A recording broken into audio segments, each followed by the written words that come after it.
Hey everyone, this is Daniel, and this is day 21 of my 30-day video challenge. So this is the 21st video. It's 3 weeks.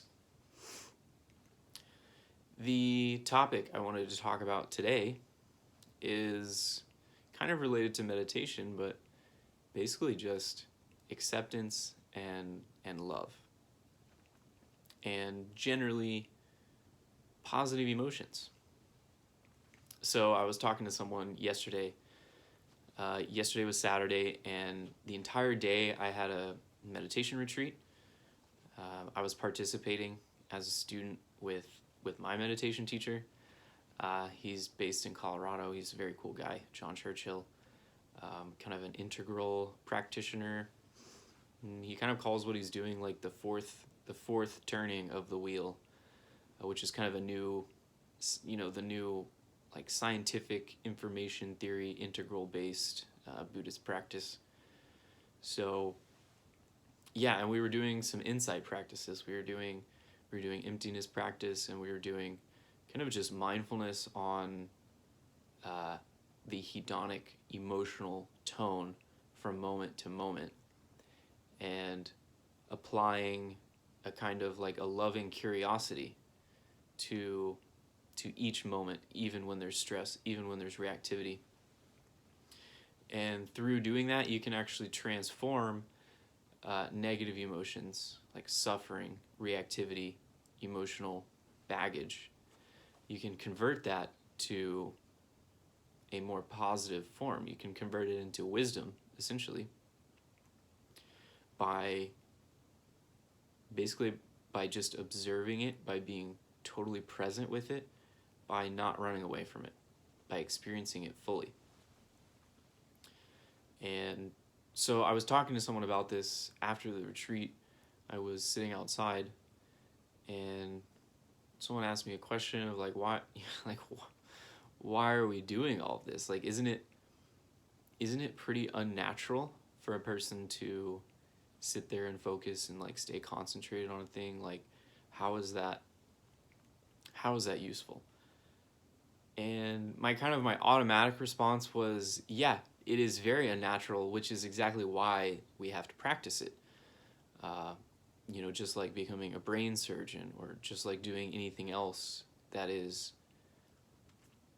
counterintuitive. We didn't evolve necessarily to be able to sit still and concentrate for long periods of time. What we evolved for was negative emotions, for reactivity, for scanning the environment, kind of a paranoia, right? These are the kinds of things that helped our ancestors survive. But the paying close attention, being very calm, being happy all the time, not so much, right? Those were not traits selected for us by the environment. However, they are still possible, because we have the capability of experiencing positive emotions. One of the things that we can do with meditation or some other spiritual practice, psychological work, is just practice positive emotions. So like 99% of people are probably more driven by their negative emotions. Like, we all know, like, if a person is too happy, it's annoying, right?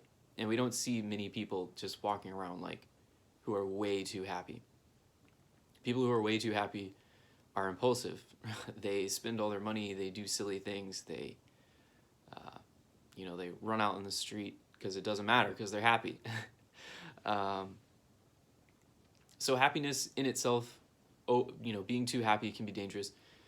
Doesn't really matter though, because humans are selected mostly to be less on the happy side, right? It's an evolutionary advantage. You're more likely to survive if you're just like balled up, anxious, depressed, not at home. It's not a good strategy. It's not a fun strategy. It's not a happy strategy, but it is a useful strategy in terms of survival. So that's why we are the way that we are. Scanning for threats, a little paranoia about the environment, right? And frankly, these defense mechanisms, even if we're doing meditation, they don't go away. And of course, we still need them. So I'm not, by no means am I taking a stance against negative emotions and saying like, we should push them away or train ourselves out of them.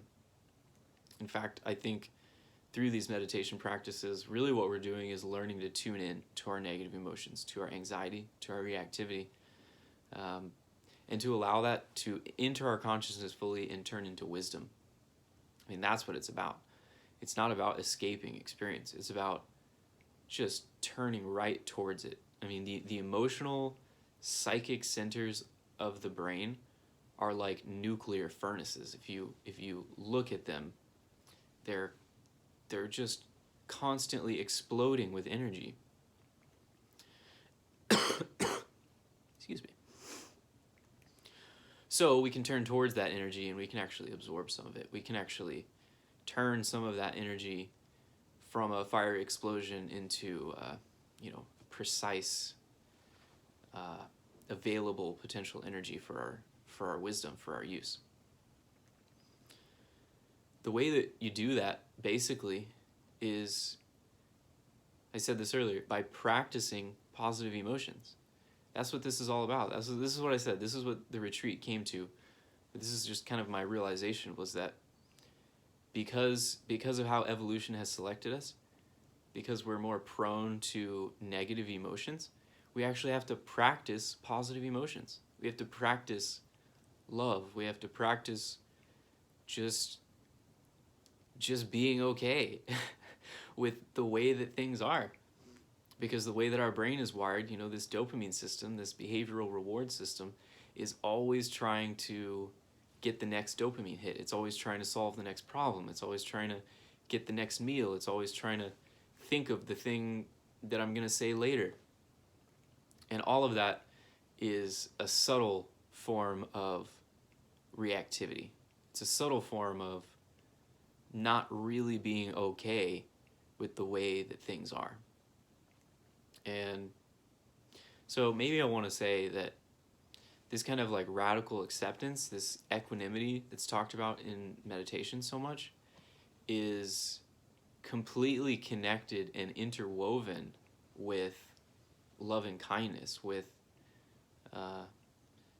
overflowing joy and love for everything that exists. That doesn't necessarily mean that when you feel that you don't want to change anything, that you don't want to do anything. So there's two levels of activity, actually, that the mind can operate from. It can operate from the craving, reactive, trying to change and manipulate the fabric of reality. It can operate from that level. The ego can do that. And you can have all kinds of fun. You could live your entire life on that level. It doesn't matter. But you're going to be missing out on something. You're going to be missing out on something deeper, something more complete, something more aligned with the way things really are. And that is the level of mind at which you operate when you are doing... You're not practicing radical acceptance from the level of the ego. You're actually you're breaking through to another level of mind that is,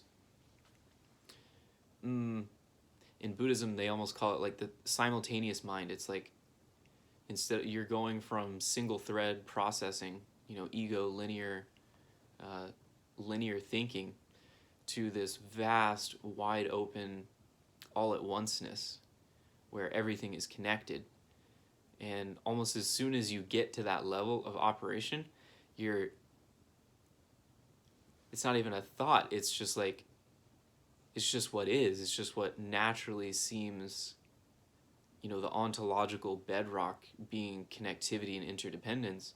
You can't help but wish the absolute best for everything and anything in the entire universe. All the way up to, like, Hitler. Like, there's a level in your mind where you can love Hitler because he was part of the fabric of reality.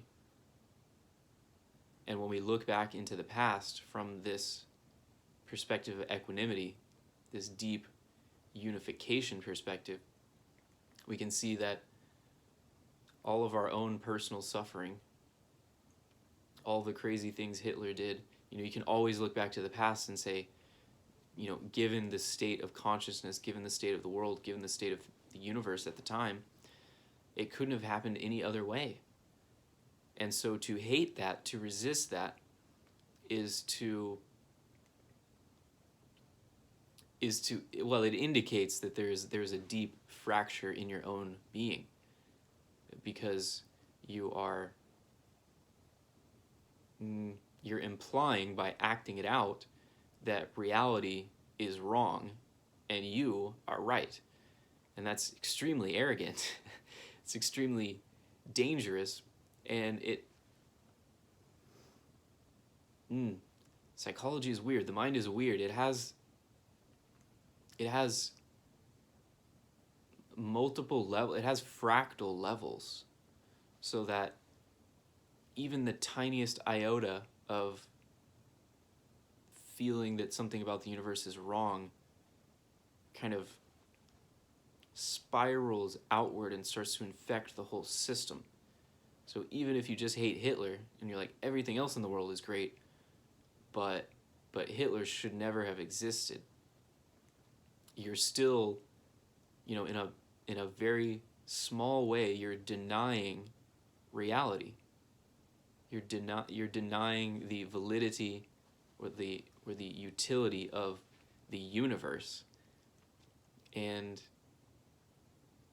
I just have to say, in terms of spiritual practice, in terms of meditation, if you really want to make progress, you want to look into those dark places that you do not want to accept, and find out, what are you missing by not accepting it? It's a powerful question, and it needs to be thought about. If you're really interested in doing personal growth and personal work, you need to look out into the world. You need to look at the things that you absolutely hate. You cannot stand them. You want to wipe them from the face of existence permanently. Right? We all have that. We all have that. And look at that thing and figure out how do I access that place where everything in the past happened exactly as it was supposed to?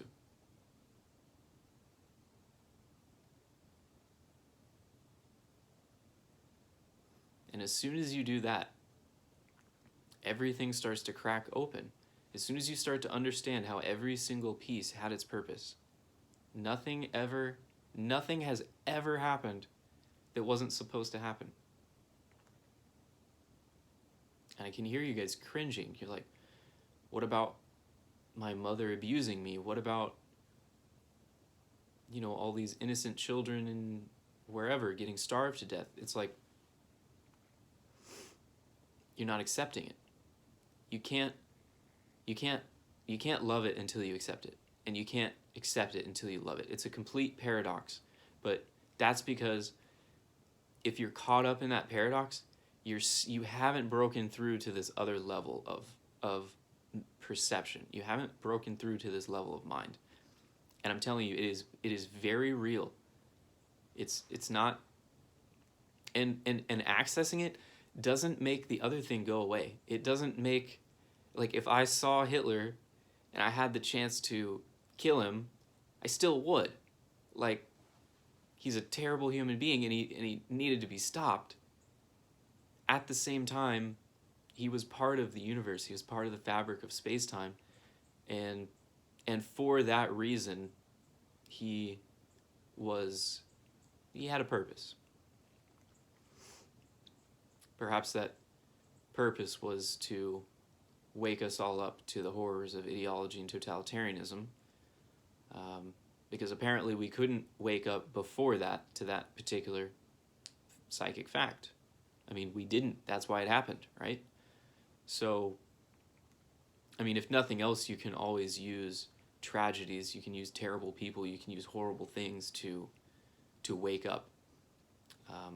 But I'm saying there's a level even deeper than that, where you can have true equanimity with everything that happens. You know, you can access that state, you know, like even if you're in terrible pain, even if you are existentially depressed, even if you are confused about your life, even if you have severe anxiety, there is a place in your mind where you can go. As far as I can tell, it's always there. Like every time I check, it's there. Sometimes I can't get there because I'm distracted. You know, like the ego has its own directionality. But as far as I can tell, at least, you know, in theory, this place is always there, and you can always go there and just abide in what is. You don't have to get tangled up in the suffering of what should be or what should have been. And eventually, if you practice this, both of them are available all the time. So it's not a paradox. It's not a contradiction. It's not a, I'm giving up caring on this relative ego level so that I can just, you know, sit around and pretend everything's going well. That's not what I'm talking about. That is not at all what I'm talking about. But if you've had this experience, you know there's two levels of mind. And the idea is that we're trying to get them both running so that we can see both of these perspectives simultaneously, so that we can hold the tension of these opposites and, you know, bring them to some kind of conjunctionis in our own lives, in our own hearts.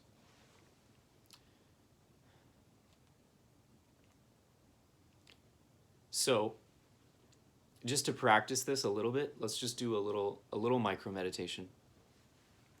Just sit very quietly. You know, take a deep breath, relax your body.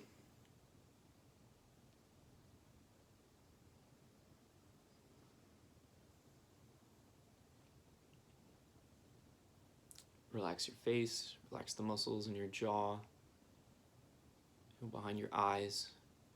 A lot of us carry tension behind the eyes. Kind of feels like a scrunching. You know, something's knotted up back there. We'll just let that go.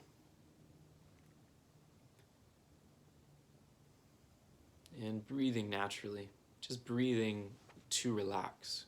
Nice, nice, slow, deep breaths. And just enjoy the sensations of breathing.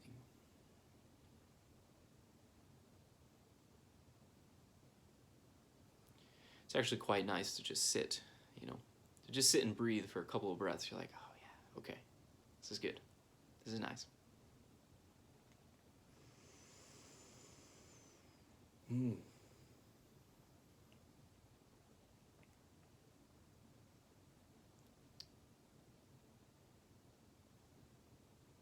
And then just focus your attention on kind of, we're looking inside into the brain, into the body. And we're looking for, where is that information coming from where we know what feeling we're feeling right now. You know, the hedonic tone, the emotional energy contained within our experience. Let's just investigate it. And we're investigating it with loving curiosity, with just like an old scientist looking in his microscope, just curious, very patient, feeling around inside of our body and looking for what kind of feelings, where's the stress, where's the reactivity, where's it coming from, how do we know, like what is the energy like, what is the sensation like, and just keeping our attention on that energy.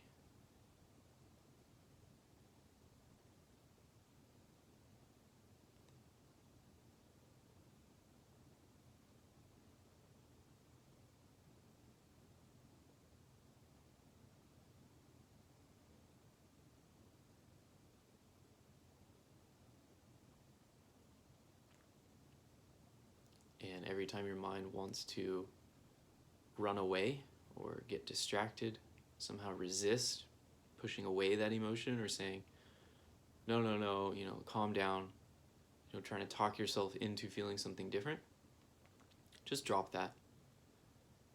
Just relax that away. Go back to the energy. Just keep bringing curiosity, patience, love to all of those places where there's tension, all those places where there's pain.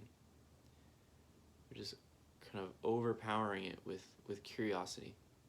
We can actually change the predominant emotional flavor by practicing curiosity, by practicing patience, practicing compassion.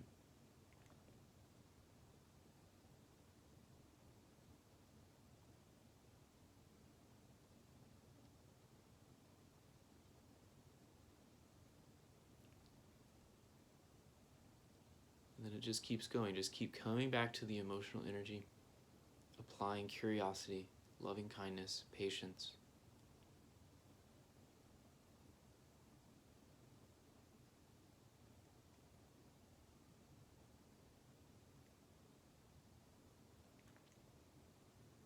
If we start to have a fight in our head about whether we're avoiding, turning towards, getting distracted, just release all of that. The energy is always there. You can drop a thought instantly as soon as you recognize it. And the emotional flavor is still there. You can always go back to it.